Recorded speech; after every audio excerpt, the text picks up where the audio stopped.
Alright, hello travelers, Vic Shaper here, and today we're out in the North Fork of Long Island and our first wine tour in Martha Clara Vineyards, now currently called RGNY. This is probably the most popular winery out on Long Island. Many people from the city, Brooklyn, Queens, Manhattan, and some tourists come out here to enjoy the wineries, mostly in September and October.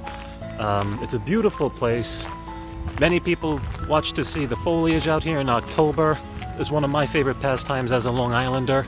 And many of the Long Island wines, believe it or not, beat many European wines, the top French and Italian wines. I think it's probably because of the water quality.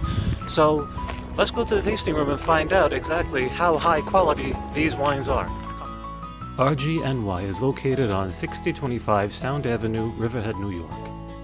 This location used to be Martha Clara's Vineyard, which was owned by the Entenmann's family. The vineyard is no longer owned by the Entenmann's family and is now under new ownership. I might have misspoke before saying that this is the busiest vineyard on Long Island, but this might no longer be the case. RGNY has done away with the petting zoo, the live concerts, and big events hosted in the massive field that Martha Clara used to have. Flights start at $15 for a tasting of 4 wines. Bottles are between $20 to $30 in general, and from what I remember, this was more expensive than it was when it was Martha Clara, so we opted to share a bottle of wine for about $24, shared among the 5 of us. The wine we chose was the Cielo Riesling. I'm normally not into white wines or sweet wines, but this one was absolutely delicious. I highly recommend it.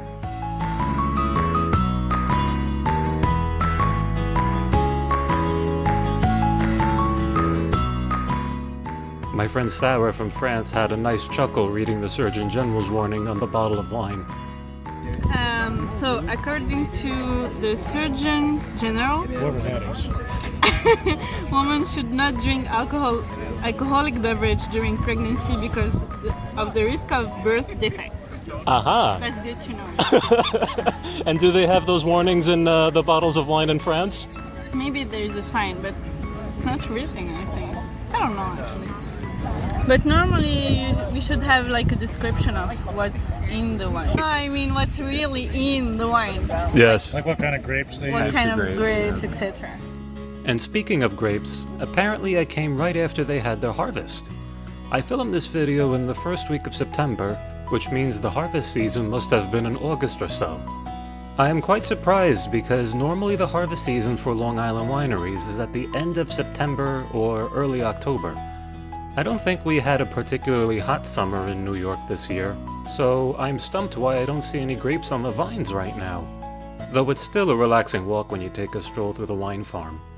It's always so peaceful and quiet, away from all the noise and the New York City tourists. I'm just kidding. Our next stop is a winery that I've never been to before. My friend Patrick tells me that this vineyard has by far the best views of any vineyard in the wine region, and is worth the trip just for the view itself. It's called Kontakosta Winery. It's on 825 North Road, Greenport, New York. It's about a 20-minute drive east of RGNY. Apparently the grapes are fully ripe at this vineyard, and any day now they'll be ready for harvesting. And by the way, if you ever come to Greenport, I suggest you check out Claudio's in downtown Greenport for excellent seafood, and it's one of Long Island's oldest restaurants, opened in the 1870s.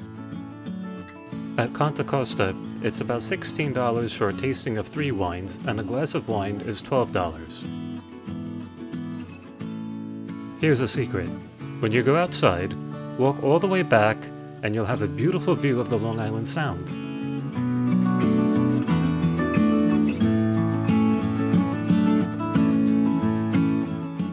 You can even see Connecticut on a clear day.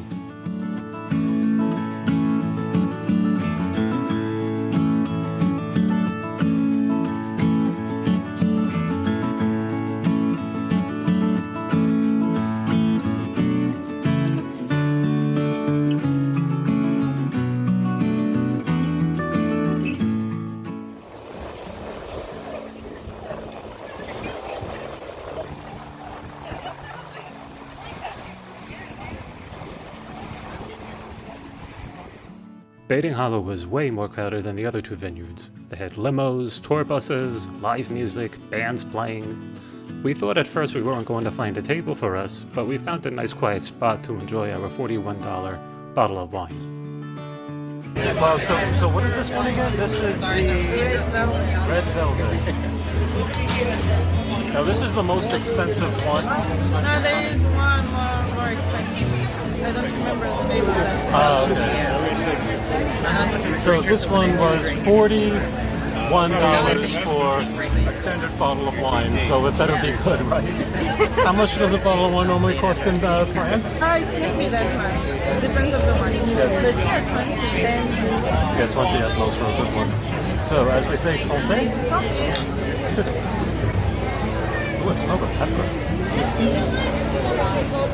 Very smooth. That is good. Very young. It's a very young. Young but good. 2016, right? Just make sure to eat beforehand. Food can be quite expensive. Yeah, so this is a very nice day. So we went to 3 vineyards all on the North Fork of Long Island. And you can come out here by public transport. You can take the train to Riverhead, for example, and then catch a taxi to go to these 3 vineyards. Or you could also rent a car from the city and come out to the vineyards yourself. It was a very nice day, made some nice good friends. I do have to admit, when you come out here, probably budget, including food, about $60 or $70, honestly. It probably was about $12 for a glass if you have 4 glasses of wine, plus tax, plus tip, and then plus food. That would probably be about $70, and it'll be good. All right, guys, take care.